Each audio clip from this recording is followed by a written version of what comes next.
Let's see character streams. So in the last video, you have seen how to read the data in the form of byte and how to write it in the next file. In the same way, in this video, we will try to learn how to read character data at one time and how to write it in an output file.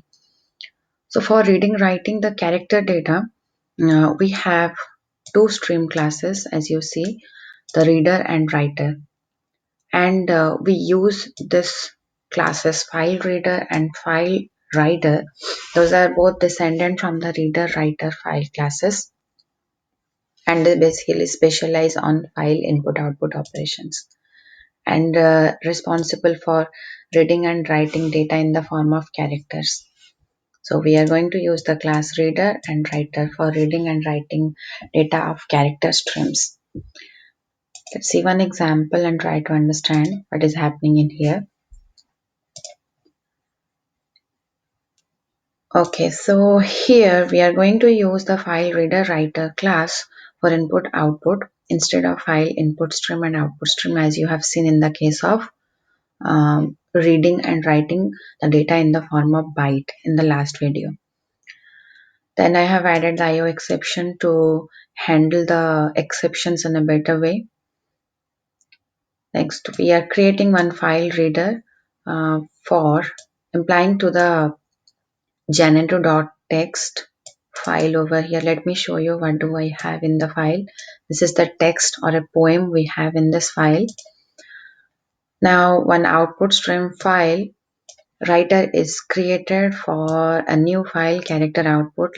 See, in my project I don't have the file named as character output, so we are going to create the file character output with having this text in it copied or to be written or to be read from this generator.txt file.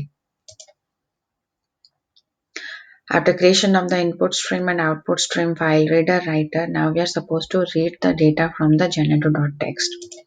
So for it we are using the integer variable because all the characters are encoded in the format of ASCII values.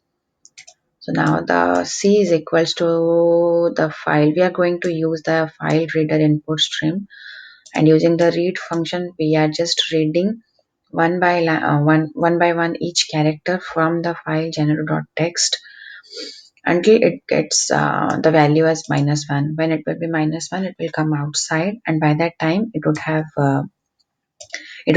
write all the data character wise to the output file character output.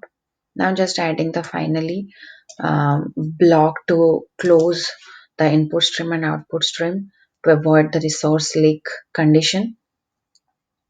So let me just run the code and then next now see what happened. So it ran successfully. Now to check whether this file has been created or not, let me refresh the project. Yeah, so here it's populated as you see. When I open it, see whatever I have this code up here, that poem is being written into the output character output text. This is about copying characters one by one.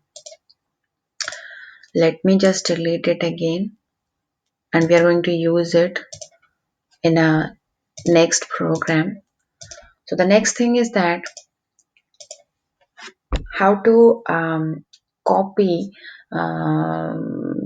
data in the form of lines from one file to another file. So that is called line oriented input output operation. We are going to use two classes for that, BufferedReader for reading and writing. We are using PrintWriter.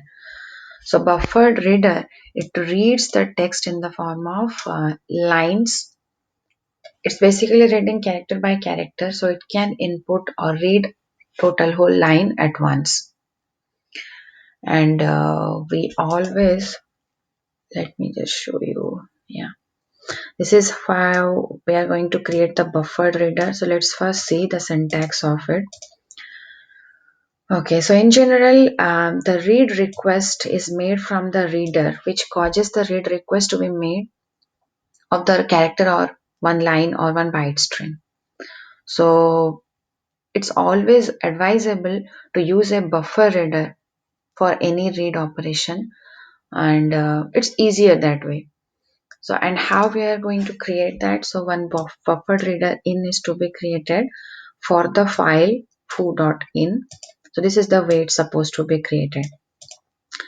Buffered reader, new buffered reader, then a new file reader for the file that we have inside the parenthesis. So it's advisable to wrap a buffer reader always around a reader, that is our file reader, with our input file, and it will buffer the input from the specified file. Now what does the print writer mean? The print writer, it actually extends a writer class, and it enables the functionality to write data into a certain file. Yeah, so let's see the syntax of both of these. Here I'm going to use the same file, janitor.txt, the poem that I have here. Now buffered reader input stream and print writer output stream are created. Input stream is supposed to be created like this, as you see. The buffered reader is to be wrapped with a file reader with having our input file in it. In the same way, output stream is supposed to be created for the print writer. And let me show you. For this print writer, I have imported the file writer. File reader has been imported because we are using the file reader here. Then buffered reader is imported as well. And then print writer also. And then IO exception for handling the exceptions. So now we have created the buffered reader and print writer. Let's now read the input line by line. So we are to read the data in the format of lines. That's nothing but a string set of characters. So I'm having one variable character, that is L, and L is supposed to read everything line by line. So for that we are using the input stream, and then we are going to call the read line function.